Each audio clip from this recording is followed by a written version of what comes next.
Hey, welcome back to another episode of Extractions and Ire. And our theme of doing sort of optical materials continues today because we're trying to make quantum dots, quantum nanodots, quantum dots. They're cool, they're glowy, they're small. That's basically why I want to make them. Making cadmium sulfide quantum dots is a pretty common laboratory experiment. I did it in undergrad and I found my old practical report and I got 13 out of 15.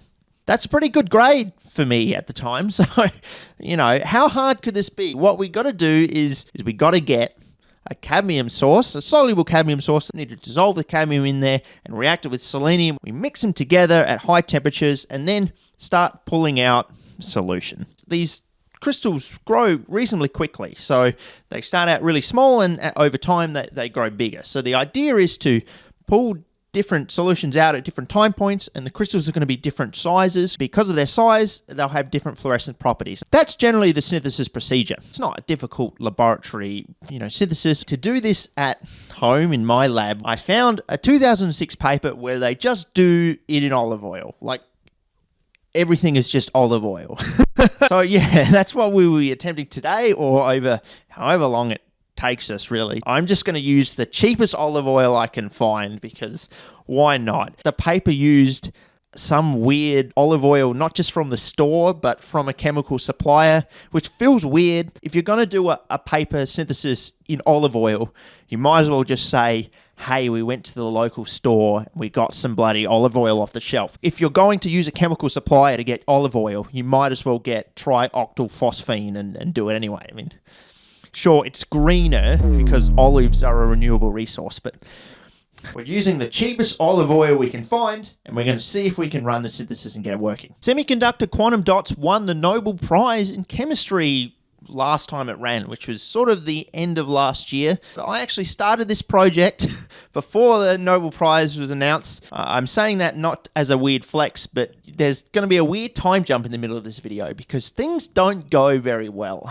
Not to spoil it, I mean, this is an Extractions and Ire video, so you already expect things to not go well, but I decided that starting from cadmium oxide would be too easy, and it would be cooler if I could start from the cadmium sulfide I'd previously made from cadmium batteries. I think the appeal was going from a battery to quantum dots. So the first step we want to do is convert cadmium sulfide into cadmium oxide, and then once we have the cadmium oxide, we can go through and do the quantum dot synthesis. But also we need to acquire some selenium. I've just got some selenium off eBay. Got it a little while ago. So yes, this is going to be our selenium source, and our initial cadmium source here is this cadmium sulfide from the battery. So let's make some quantum dots.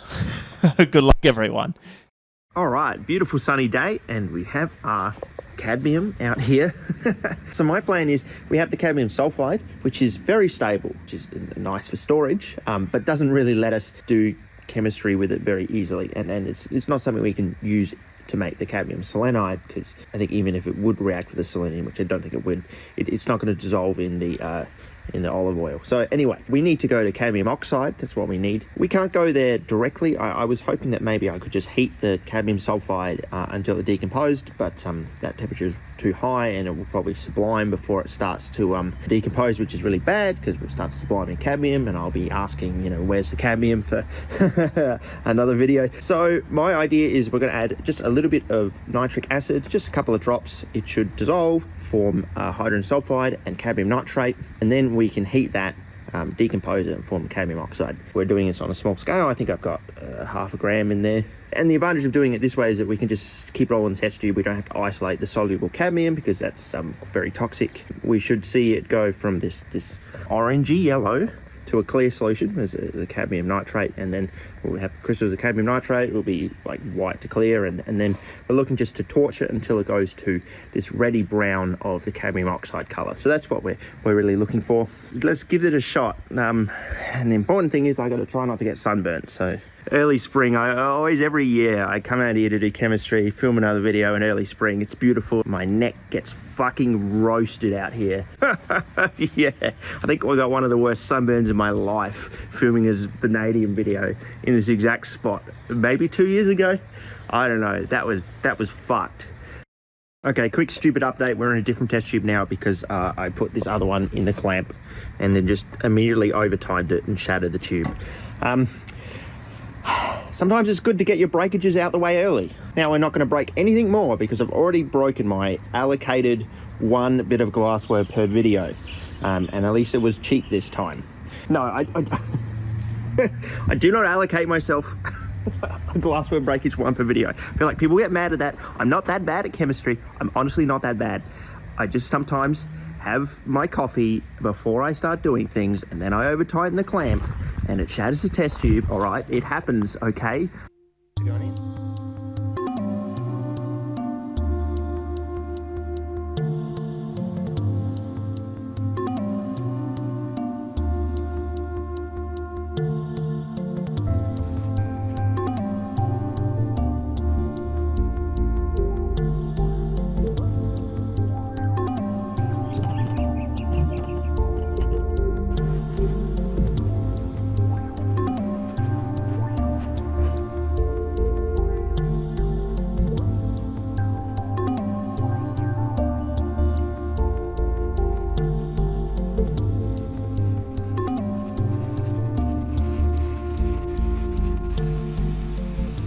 Well, one thing I didn't mention was that Wikipedia and some references mention that cadmium nitrate, the anhydrous cadmium nitrate, is volatile, which means it will sublime off. But then I read, you know, another couple of papers and they said, oh, it's not really that volatile. So I thought, it's probably not going to be that serious.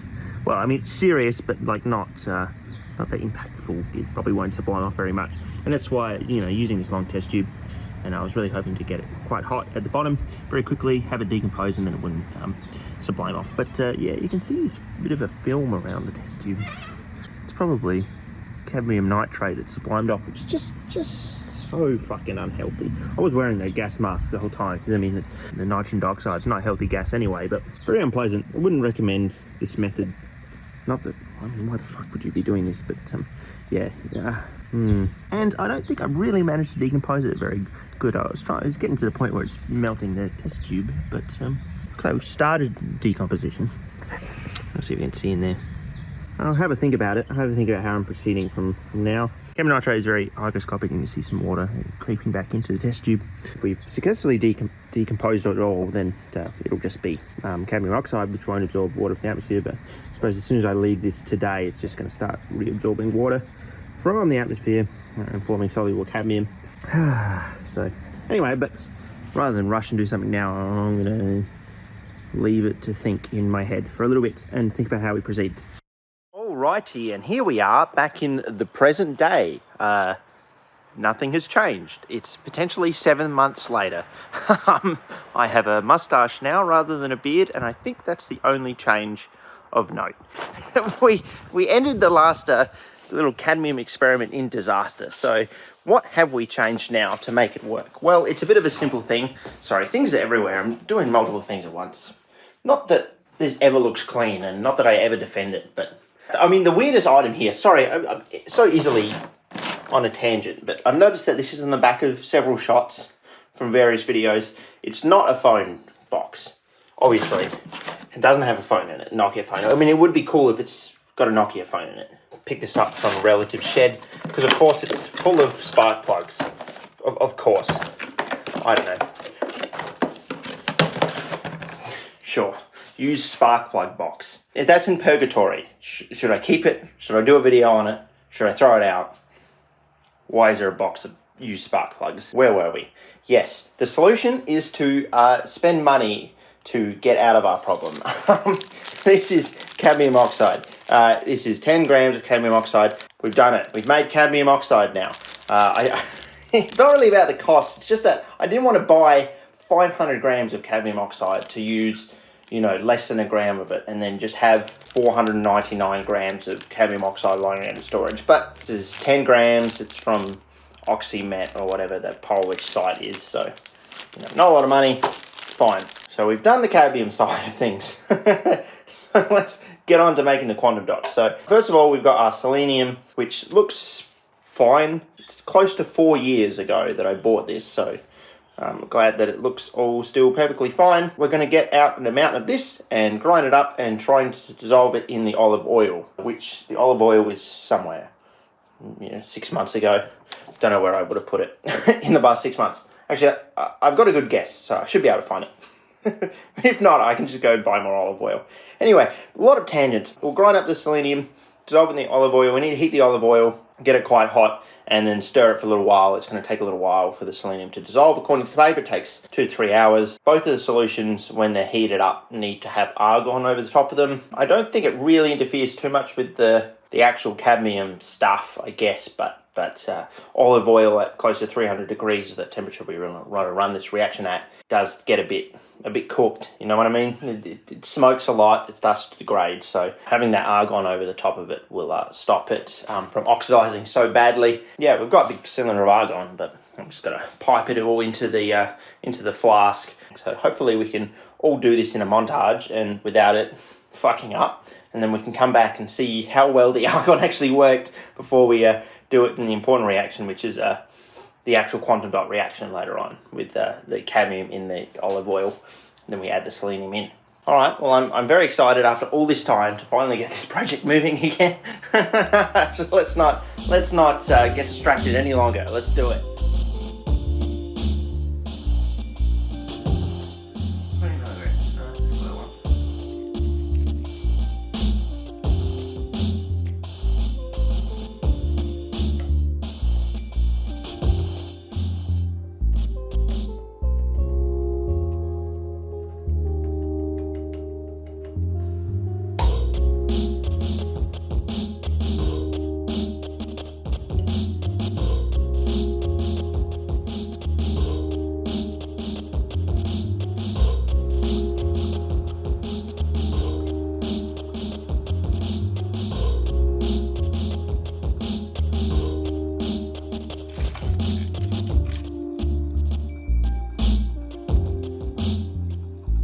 Alrighty, we're about an hour in, or maybe a bit over an hour. I don't know, time goes past. I think things are going okay. Well, they were going a bit better, but now it's, yeah. First of all, the biggest issue is we've lost stirring.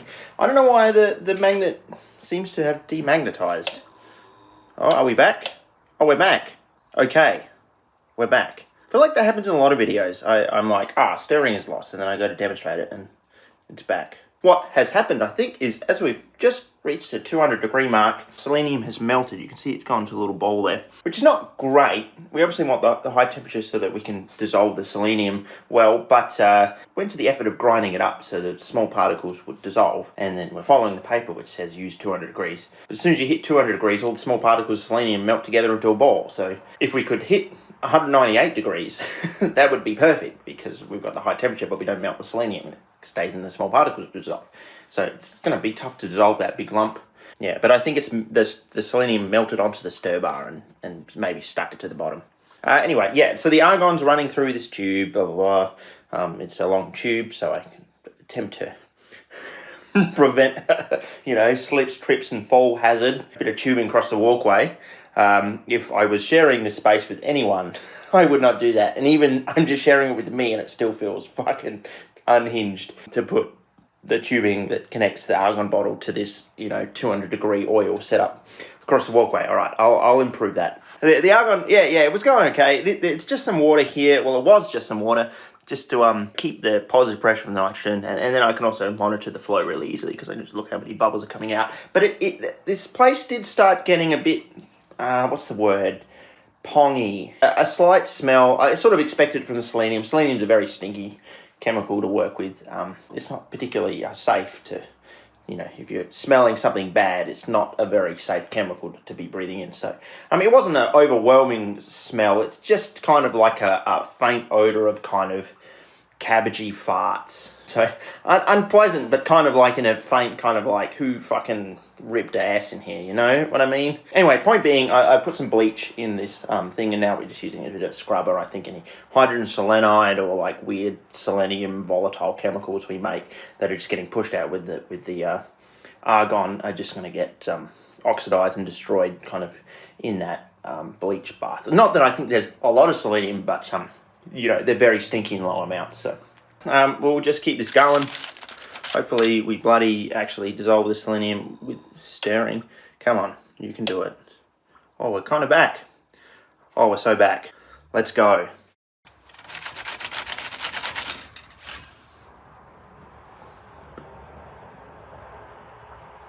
Alright, I just turned up the flow of argon quite a bit just to try and cool it down because, you know, the day is ending, and my bleach solution went very red.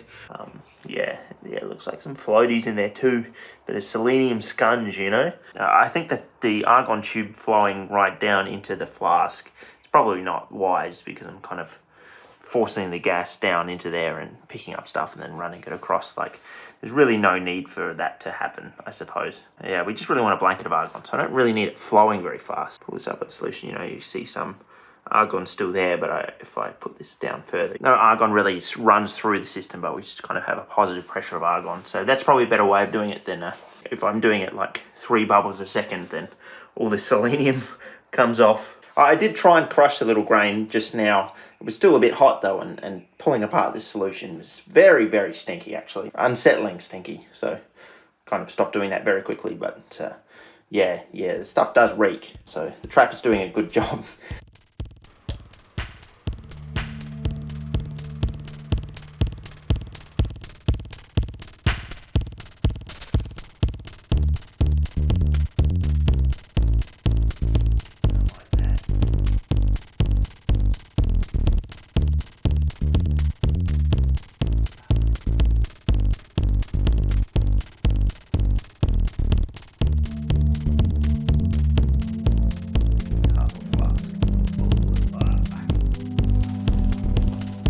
Yeah, it's greasing the joint, baby.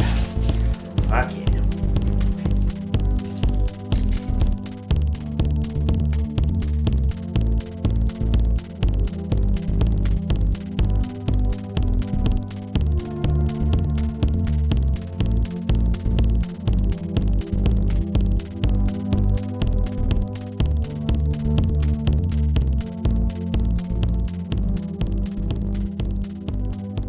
Alrighty, we're nearly there. Things are looking pretty good. Cadmium in olive oil looks like it's kind of dissolving. You know, it's not like a nice clear solution, but it doesn't really look like it's a lot of stuff just randomly suspended in there. Nothing really settles out. I'm using a paper clip as a stir bar here. I'm sick of the magnets demagnetizing, so it's just a genuine paper clip. It's fine, it's not acidic, it's not going to eat into the iron or whatever, the steel, so it's fine. Yes, we've got the argon here. It's not really flowing too much, just a bit of positive pressure, and if I lift this up a little bit, you know, there's the argon coming through, but we don't need it flowing, we just want it a bit of positive pressure of argon so the olive oil doesn't degrade. This is our selenium solution. I cooled it down and it's kind of started to set again, so I've got to reheat that again just a little. We don't want it really warm, or we don't want it hot. I guess it has to be warm, otherwise it's not going to be a liquid. And then we're just going to pipette it across and add this, inject it into our solution. So we're just going to use this thing. It's a glass pipette. If I was doing this nicely and properly, you know, you'd have a couple neck flask and like a rubber septum, and then you can like inject it in and add it all, and then you don't really disturb the argon atmosphere or anything like that. We're obviously just going to have to pull the neck off and add it in and then put it back in. What we're expecting is it to react pretty quickly. It's going to start forming these nanoparticles, and then to stop the nanoparticle formation, we've got to take out some solution and add it into, this is just some acetone here in some test tubes. We're running this on a 5 times scale than what the paper is running. So instead of like 4 milligrams of selenium, we use 20 milligrams. There's definitely some selenium left undissolved. So I scaled back the cadmium oxide a little. Rather than 65 milligrams, it's only 50 milligrams to compensate for some selenium left undissolved. But the paper uses a 2 times excess of cadmium anyway, so the stoichiometry doesn't really matter too much. Just, you know, we'll see what reacts together as we add it in, and how much selenium is actually in solution, no idea, but we just want to see some sort of cadmium nanoparticles form.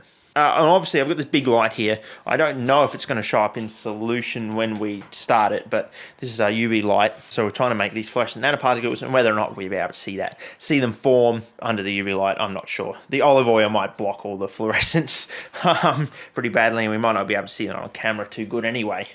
It always looks a lot more blue on camera than it is in person, but yeah, cameras are not designed to see UV light, so that's fine. So what's happening? We're just going to wait pretty much until this is liquid, and then we're ready to inject it in. What is the temperature? I don't have a temperature probe in there, so I'm just kind of eyeballing it from this, which is fine. We just wanted it at least 200, close to 300, whatever. 250. 240 should be good. Yeah, there's a lot of moving parts in this, which is not great because I've got to do them all myself while filming it, but should be all right. The longer we leave the stuff reacting, the larger the nanoparticles get. They kind of grow. I think the term is even ripening. And the bigger the nanoparticles, the different spectra they'll produce, so the different colors they'll produce. So we want to kind of have the smallest particles first, and so we probably need to take out a sample probably after 30 seconds or so. Once we put it into the acetone, it'll stop it growing any further. So we kind of wanted different time series. That's why there's 4 different test tubes there. The first one happens reasonably quickly, so I'm not sure how we're going to go getting it all organized within 30 seconds, but we'll do our best. that's all we can do.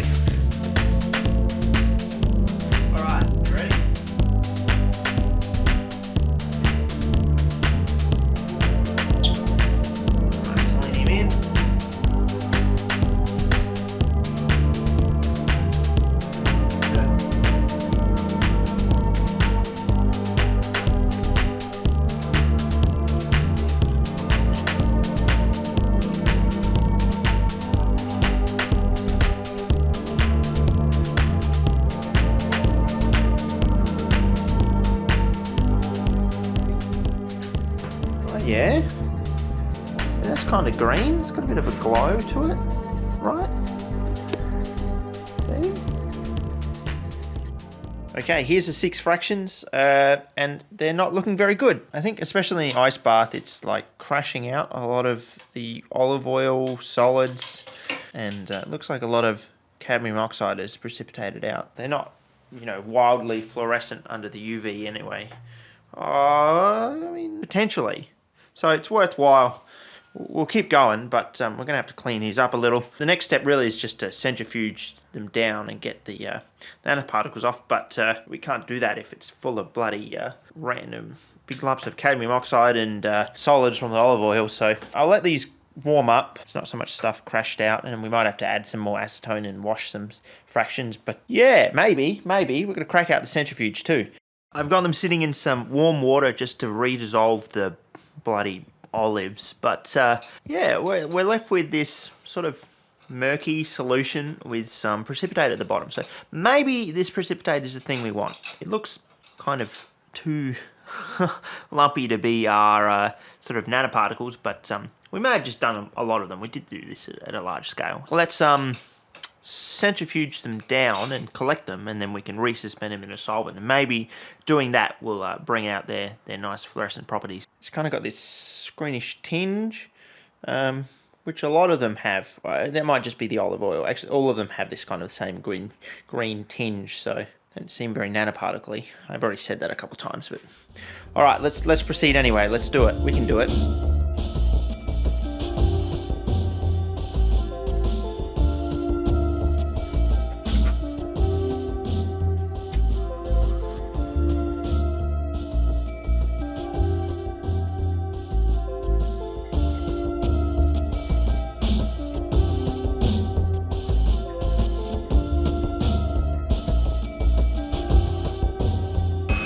Maxing it out nearly 13. Don't make any weird noises, don't make any weird noises. Oh, it's making some weird noises. 12 maybe.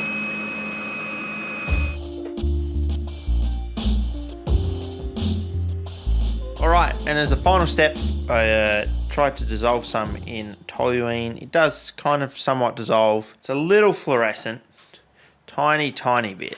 but not really. I mean, so this is just toluene by itself. That's just the solvent, and this is the stuff suspended in there. Not as good as I'd hoped for. So I'm keen to try this again.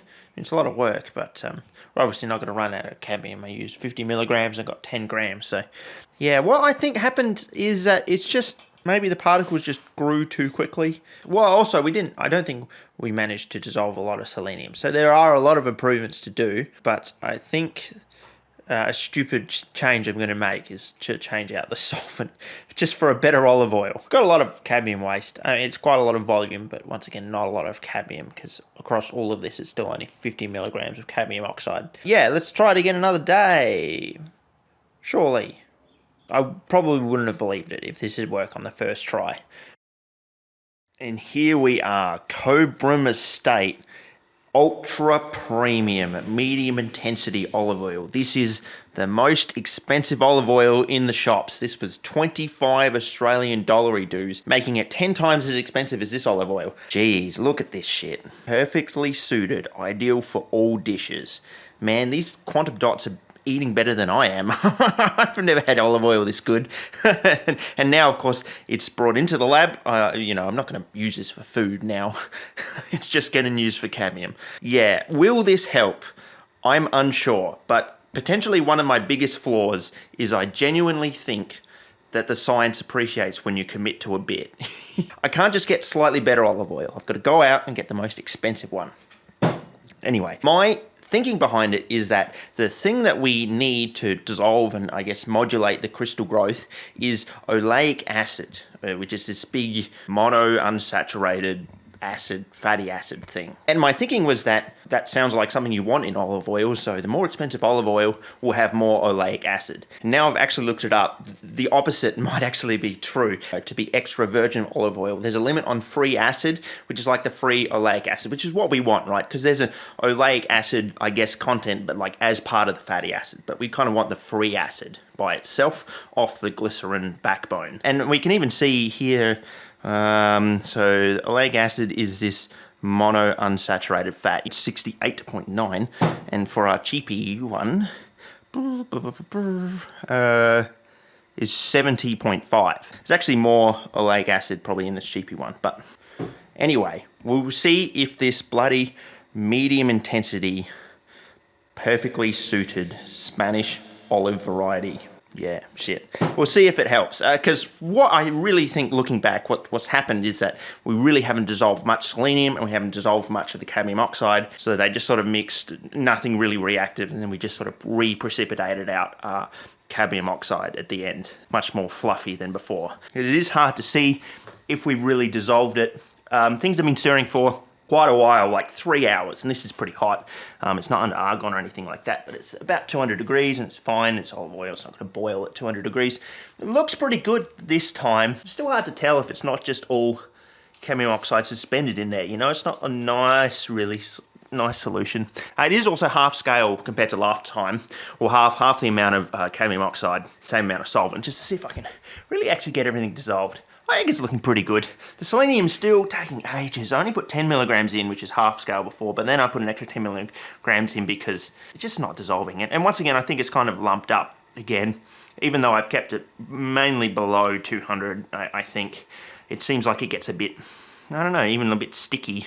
That makes dissolving it pretty hard. It was only 30 milligrams of cadmium oxide dissolved, so we really don't need that much selenium to be dissolved, but we need at least some for it to work. So we'll see. I gotta wait for this to cool down. Oh, it's still heating. So I have this cold. Hopefully it doesn't solidify, so we can add it cold, because we added it pretty warm last time. That might have made the crystal growth pretty quick, but I don't think there was any crystal growth anyway.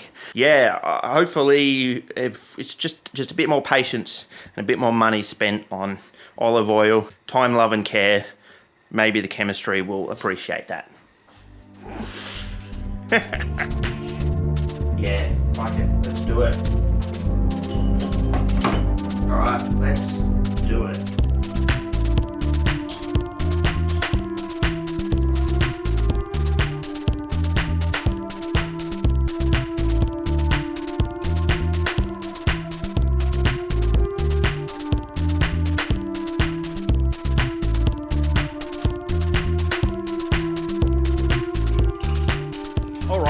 It looks a lot better than last time. We at least have kind of clear solutions that don't have just big lumps of precipitate like before. And if we turn the UV light on, we don't really see too much. We see a bit of green. You know, this one's pretty pink, I guess. It's very hard to see on camera, okay. You can see a bit of red there. But the best looking one is definitely not one of the solutions we made at all. This is the flask with had some leftover selenium solution drips in it, and I guess I put the argon thing on it just to hold it, and I guess it drips some cadmium solution down in it. Man, that one's bright. Look at this stuff. Look at this red glow. So it seems like in the excess of selenium here, it's really quite bright. That's really nice. What we should see is these like be able to get size fractions out, right? And the smaller particles will glow more of a blue, and then go to a green, and then go to a red. And as their size increases, so does their kind of peak emission wavelength. What I think we're seeing is our very first sample that we take out is glowing red. So they're just growing really, really quickly. And whether they've got the solution too hot, or once again the solvent doesn't have enough moderators in it to kind of slow down that really rapid crystal growth. But yeah, that flask, let's put some acetone in that flask and see if we can get a nice suspension of those glowing red particles.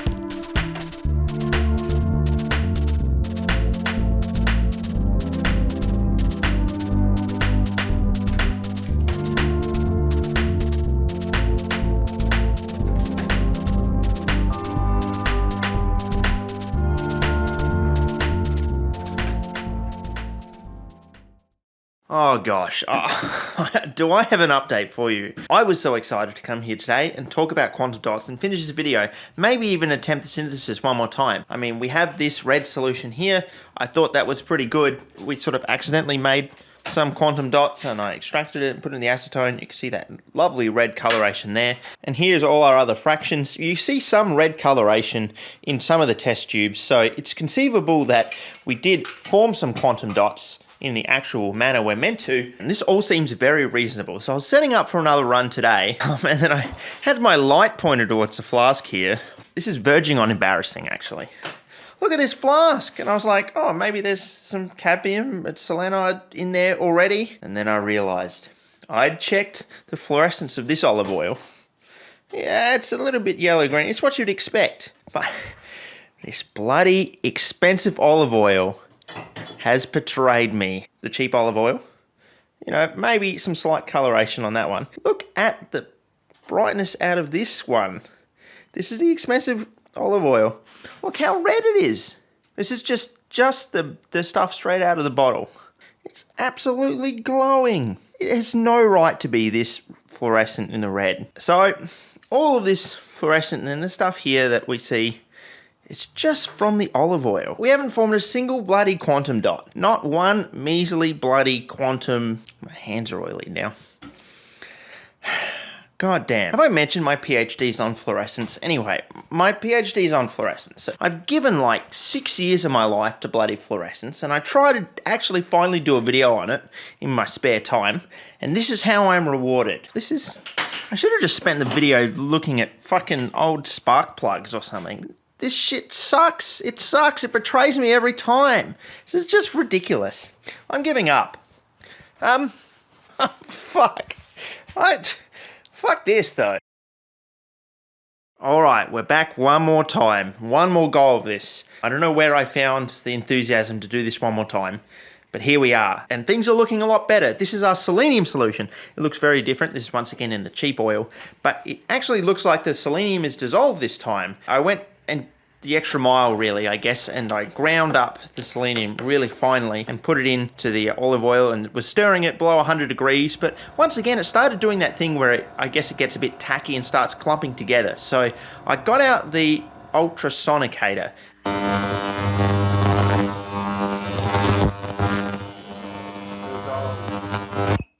And the paper mentions this as well as a good way of dissolving the selenium, so I don't know why I didn't go to it earlier. It does seem like 20 minutes in the sonicator really made a huge difference. I alternated it between a more high temperature with the heating mantle and stirring, and this sort of 50-degree water bath, because that's about as hot as it gets, with the ultrasonic cleaner, hitting it with the ultrasound, which, you know, sounds terrible. It's horrendous. I really just have to put it on and leave and come back later.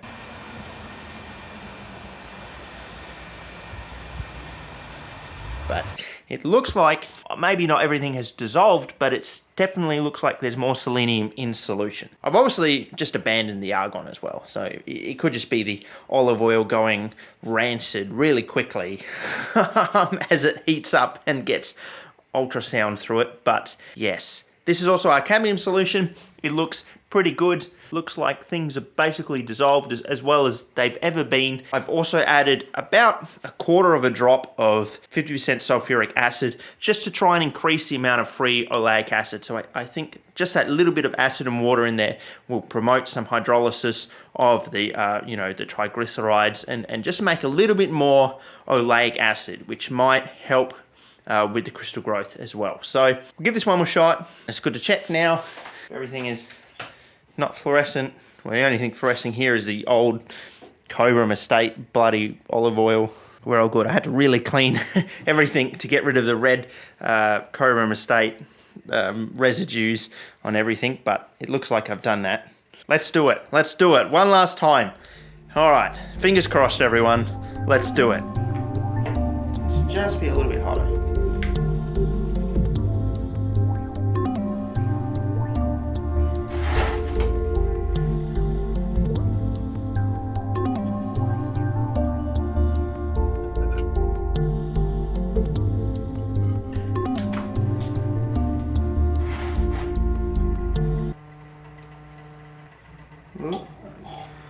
What a great time to get a phone call.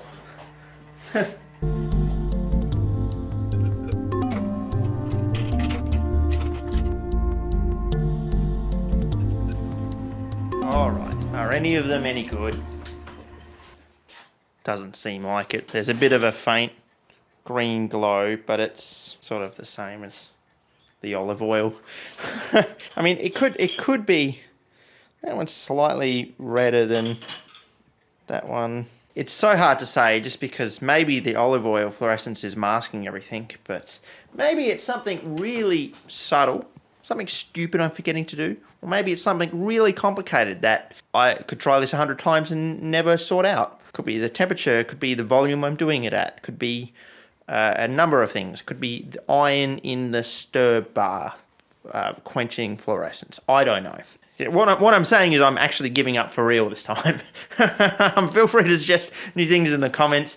People were correct in saying last video things worked flawlessly, and so the following video would be a disaster.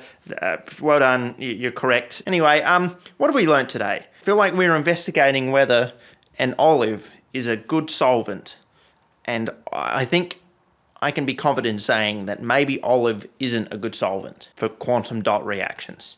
The paper exists, but maybe if you're making quantum dots, just go get the proper solvents. That's my conclusion for this video. Thanks for watching. I'm going to go clean up all this mildly stinky, highly toxic, oily mess. So I'll see you next time. Thanks for watching as always.